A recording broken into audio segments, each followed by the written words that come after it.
Good morning students. आज से हम स्टार्ट कर रहे हैं टारगेट नीट 2023 का बैच। और जो पहला चैप्टर हम अभी टच करेंगे वो है सॉल्यूशंस। अब यहाँ पे देख रहे हो कि यहाँ पे लिखा हुआ है फर्स्ट क्लास। अब गोइंग फॉरवर्ड जो मैं नॉमेनक्लेचर करूंगा अपने सारे वीडियोस के, उसमें होगा target underscore NET underscore 2023 first class, which means कि अगर मेरा सॉल्यूशन 2 क्लास 3 क्लास 4 क्लास जितने क्लास चलते हैं वो यहाँ पे अपडेट करता रहूंगा और सेम नॉमेनक्लेचर में नेमिंग ऑफ द वीडियोस में भी फॉलो करूंगा। रीजन ये है कि ये हमारी क्लास 12 की बोर्ड एग्जाम से थोड़ा टफ होता है, तो एंड मोमेंट पे अगर आपने कोई कॉन्सेप्ट कभी मिस किया तो आपको ये ढूंढना नहीं पड़ेगा कि उस टाइम पे क्या था, कौन से लेक्चर में हुआ, कब हुआ।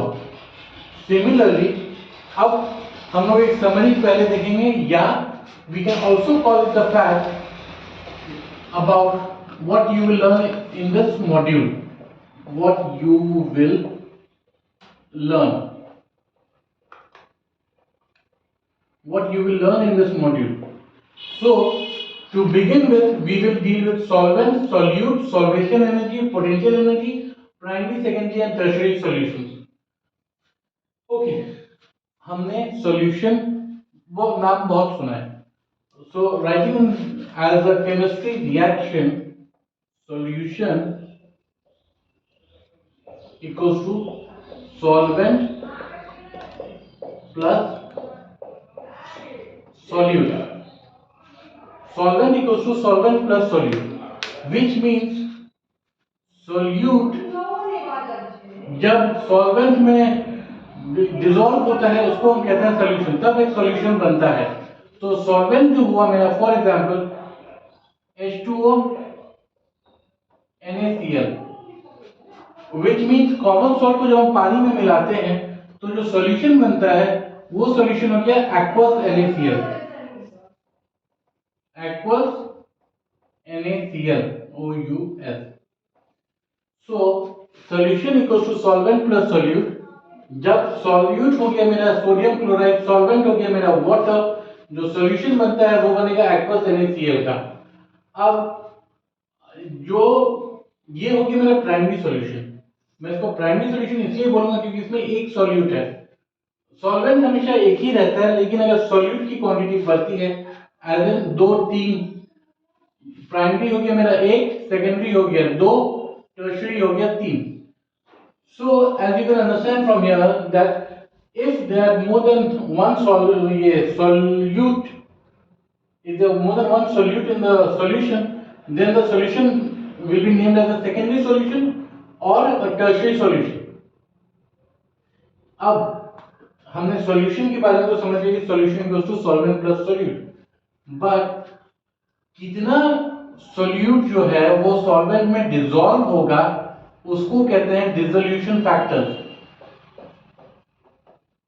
उस प्रोसेस को कहते हैं डिसोल्यूशन। एंड ये जो डिसोल्यूशन है, this is dependent mainly on 2 factors. One is my temperature,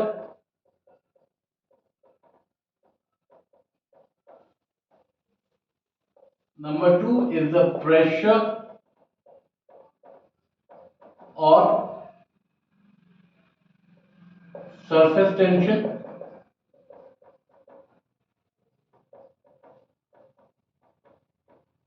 ठीक है।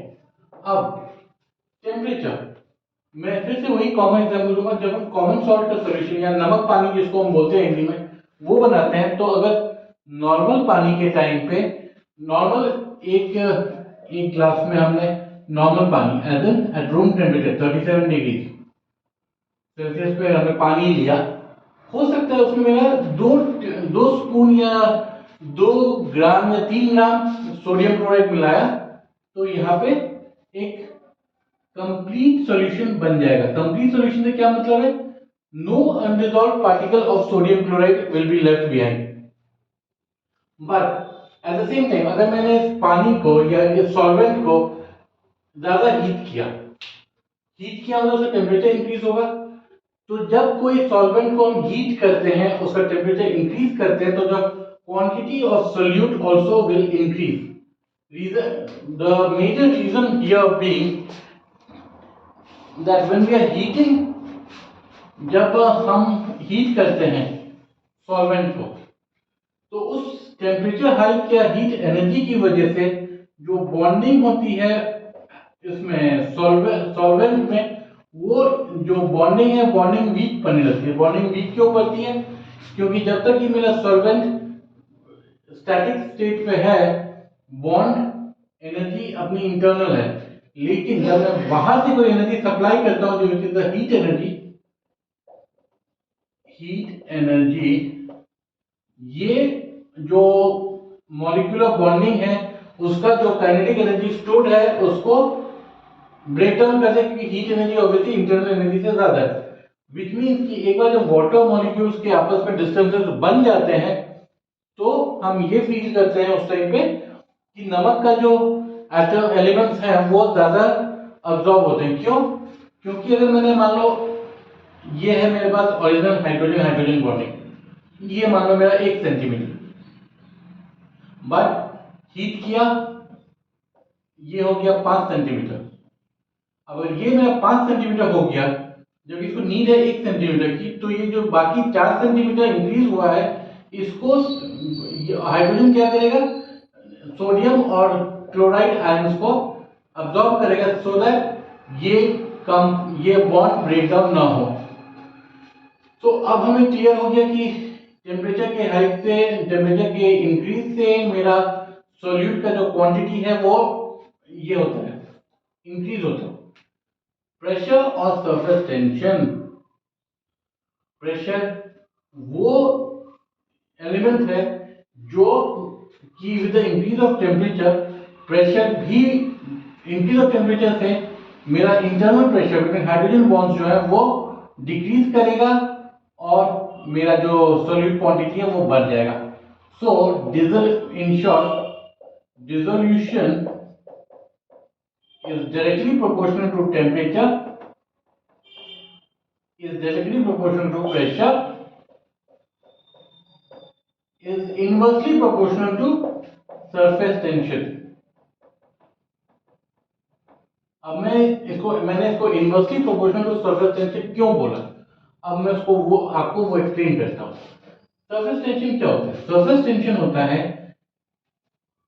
वेसल में मेरा पानी ही लेते हैं हम लोग, अगर मेरे वेसल का जो माउथ है वो एक गिवन साइज का होगा, सो टू एंश्योर कि जो लोअर मेनिस्कस है वाटर का वो नीचे towards the base of the vessel ना मूव करे, अंदर नीचे से जो वाटर मॉलिक्यूल्स हैं वो उस लोअर मेनिस्कस को एक ऑपोजिंग फोर्स देते हैं।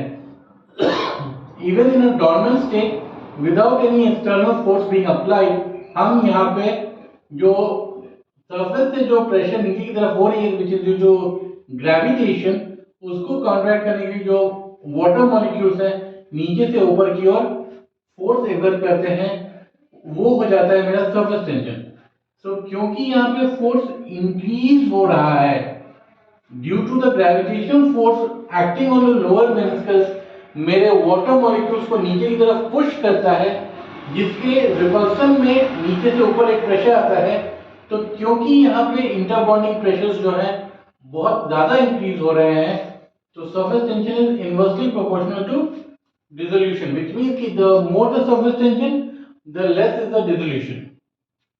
ओके, अब तक हमने पोटेंशियल एनर्जी और जो इसकी काइनेटिक एनर्जी थी वो उस पे काम कर लिया। अब हम सॉल्यूट और सॉल्वेंट हमने अभी तक एक्सप्लेन कर ही चुके हैं आपको। सॉल्वेशन एनर्जी, सॉल्वेशन एनर्जी क्या है? अब अगर मैंने आपको बोला कि हाँ बच्चों, किसी भी सॉल्यूट को सॉल्यूशन में रहने के लिए सॉल्वेंट के मॉलिक्यूल, देखो अब इसको हम NaCl H2O, मैं अभी आपको एक्यूरेट ये ड्रॉ नहीं कर रहा हूं, I am just trying to explain the concept to you, that's it right now. देखो मैं बोलता हूं या किताबें बोलती हैं solution is a homogeneous mixture, sorry about the marker, solution is a homogeneous mixture of a solvent and solute. So मैंने आपको बोला solution is a homogeneous mixture of a solvent and a solute. Now this homogeneous mix, this means that a solute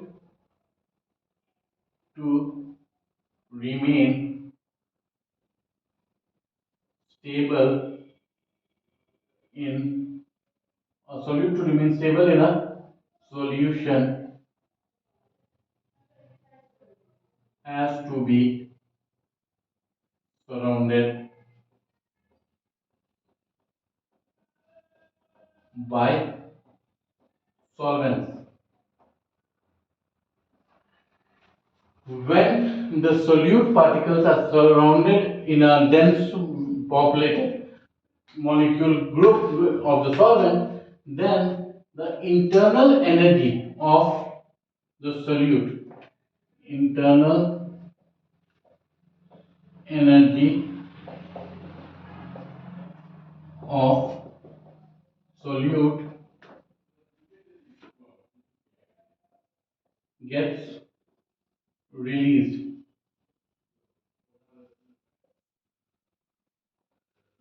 This release of the internal energy of the solute, which was stored primarily as potential energy, so when this energy releases and ensures that a solute continues in the solution state, is called as a solvation energy.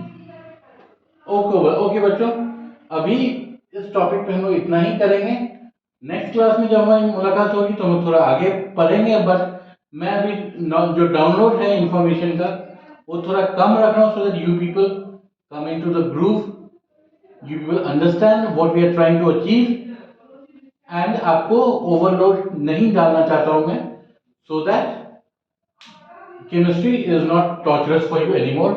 Stay safe, enjoy your day, study well. Thank you.